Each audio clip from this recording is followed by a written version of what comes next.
Much as Ferrars regretted Brearley's discovery, he was not much surprised by it, nor could he avoid or refuse an explanation. Robert Brearley was not a child. He was a strong man, and a brave one, and Ferrars, putting himself in the other's place, felt at once the force of his words, the right of his position, and, after a day or two, he withdrew Hicks from his post. At the same time he observed with surprise and some misgiving that the Shadow was no longer on duty. With two trusty and able men, by turns, always on watch within sight of the Myers place, no glimpse of him had been seen for more than a week. And then, like a lightning flash from a clear sky, the blow fell. It was Sunday evening, and in the aristocratic uptown street where the Myers lived there reigned a Sabbath quiet, for the habitués of the little park beyond had left it with the fading twilight, and had already passed on their way townward. Robert Brearley had been indoors since morning, and now, shortly after Mr. and Mrs. Myers had walked down the tree-shaded street, toward the church on the avenue 3 blocks away, he came out upon the broad front portico and stood for a moment looking idly up and down. There had been concessions on both sides, since that interview between Brearley and Ferrars in which the former had demanded an explanation, and the withdrawal of Hicks had been but one of the results. Another had been a promise, given by Brearley, whereby he pledged himself not to walk the city streets alone after dark, but if unaccompanied to take a cab, there being a stand only 2 blocks away, in the direction of the park. These cabs, when wanted, were to be called by one of the servants, and to take him from the door. But on this Sunday night, as Brearley looked up and down with a growing wish to drive about town and have a talk with Ferrars, he remembered that on Sunday the servants were allowed to go out, all save one who must remain in charge, and decided that it would be absurd to stand there like a prisoner bound by invisible chains and wait for a chance to bring either carriage or policeman. He had received on the previous evening letters from Glenville, from Hilda and Dr. Barnes, and his curiosity had been aroused by the contents of both. He had not seen the detective for 4 days, and he fancied that he, too, would have had news from the little lakeside town, more explicit and satisfactory news, doubtless, than that contained in his own letters. How absurd, he muttered, apropos of his own thoughts. No doubt I'll meet a hack before I reach the corner, and he lighted a cigar and went down the steps, glancing, from sheer force of habit, for the street at that moment seemed quite empty, up and down, as he went toward the cab stand. I was sure of it, he said again, as he neared the corner, at the end of the block farthest from his home. There they are, both of them. He was looking ahead, or a cab was coming at a slow trot toward him, while around the corner, still nearer, a policeman had just appeared. As the two men approached each other, the officer, who had been looking toward the approaching cab, turned his face toward Brearley, just as he was passing under the glare of a street lamp, and stopped short. "Excuse me, sir, this is Mr. Brearley, I believe?" Brearley nodded. "Mr. Brearley, may I have a few words with you? I have been lately put upon this beat, sir, changed from the next lower one, and there is something you ought, for your own safety, to know. Will you walk a few steps with me? I hardly like to stop. I ought to be at the next corner right now, in fact." Brearley looked toward the approaching cab. "The truth is," he said, "I want very much to get that cab downtown, otherwise—" "Oh, I'll fix that, sir." And the officer took a step out from the curbstone and, standing under the glare of the light just above, held up his hand, and whistled shrilly. "Follow us a few steps, Johnny," he said to the driver. "You are wanted downtown." Then, turning toward Brearley, "If you'll just step across the street after me, I'll tell you what you ought to know. It's a short story." And he crossed the street briskly, and paused on the opposite side to await the other. "You see, sir," he began, as Brearley joined him, "we can walk slow for a few steps here, where all's quiet." Brearley paused to look back. The cab was turning at the corner, and it followed them, at a snail's pace, and close behind, down the still and shady side street.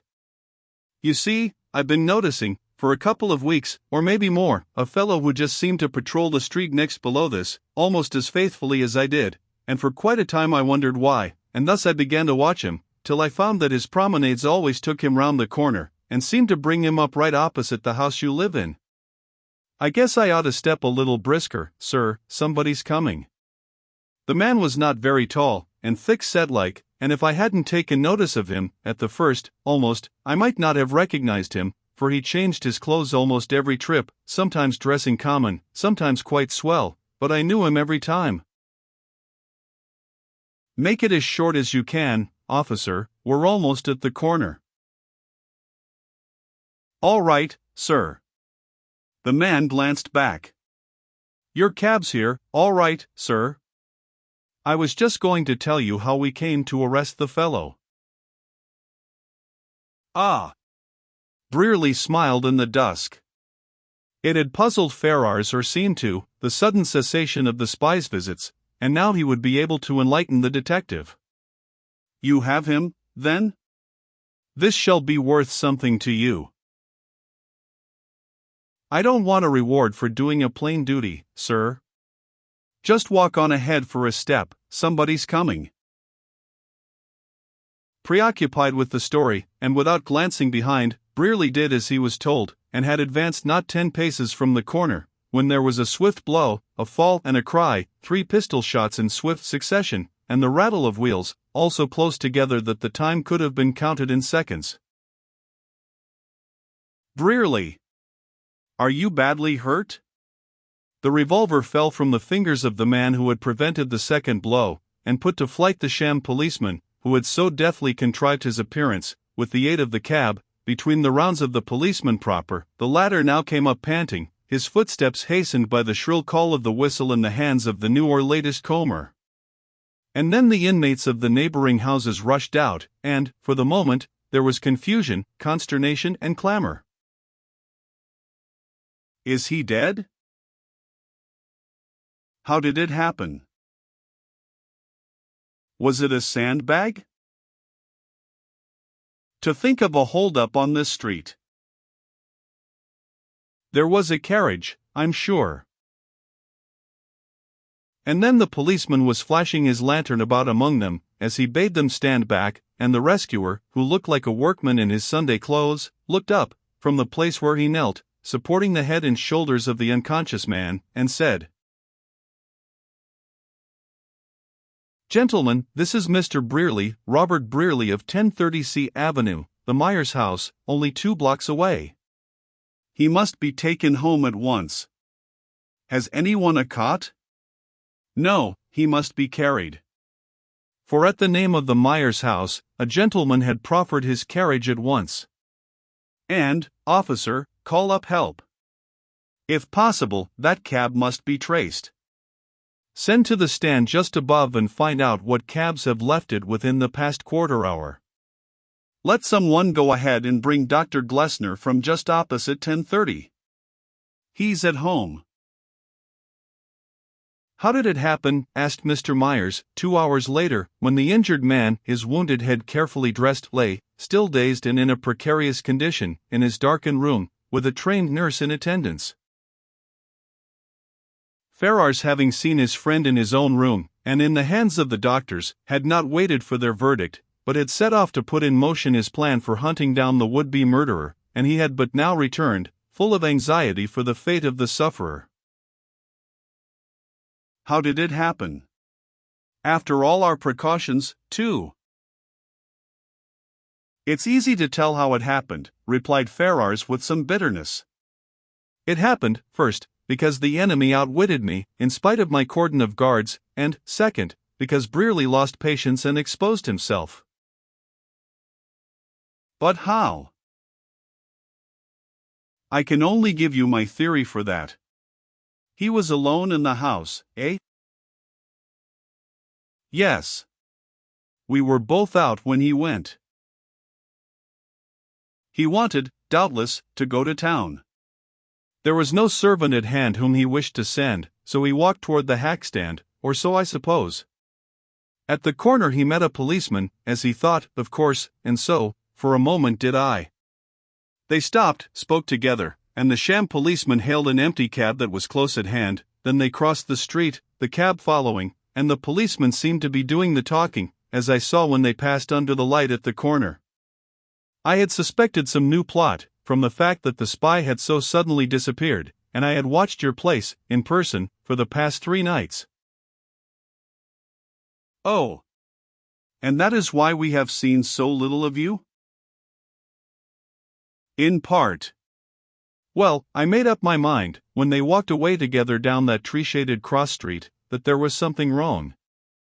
I was on the opposite side, and concluded to close up, seeing that the cab was getting very near and edging close to their side, against all rules of the road. I had got halfway across, and was just behind the cab, when I saw Brearley step ahead of the other, and then came the blow. As I sprang forward, the cabby gave a loud hiss, and the scoundrel saw me, and sprang for the cab with his arm still uplifted for another blow. I fired twice running, the third time turning long enough to send another shot at him as he entered the carriage door. Then he was off. I think he was hit, once at least. He will be caught, don't you think so? A cab driving like mad through those quiet streets? No. He will not be caught, I fear. But why? Because he will have had a second vehicle, a carriage, no doubt, not far away, and he will leave the cab, which will slacken up for a moment for that, and then dash on. How can you know that? Because, when I find that I am dealing with a clever rascal, I ask, what would I do in his place? And that is what I would have done. Well, well. The lawyer sighed. Poor Robert. If he only had been less impatient, exclaimed Ferrars. If we had been wiser, and had not left him. The boy was in a peculiarly restless mood. Even my wife had observed that since morning. And why since morning? The lawyer looked at him gravely for a moment. Did you ever hear of Ruth Glidden? He asked. The orphan heiress? Of course, through the society columns of the newspapers. Ruth Glidden and the Brearley boys grew up as the best of friends and neighbors. The elders of the two families were friends equally warm. I believe in my soul that Glidden would gladly have seen his daughter marry one of the Brearley boys. And if things had run smooth, but there.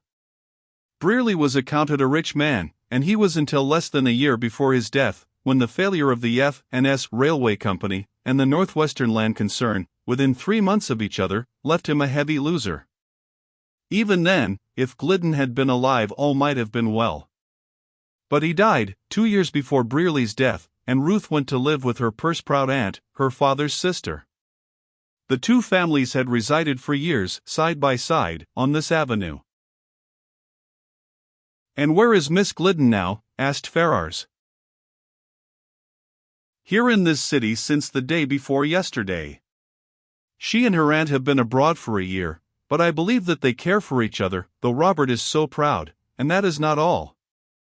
The brothers have each a few $1,000s still, and it appears that shortly before his death, Charlie, he was always a methodical fellow, instructed his brother, in case of his sudden death, to make over all of his share to Miss Hilda Grant. Robert told me of this upon his return with the body, and he also said that all he possessed should go, if needful, to the clearing up of this murder mystery. It may be needful, sighed Ferrars. I fear it will be.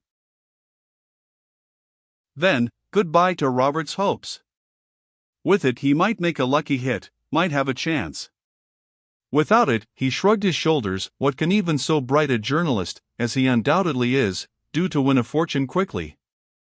And he won't accept help, even from me, his father's oldest friend. No, said Ferrars, gloomily. Of course not, how could he?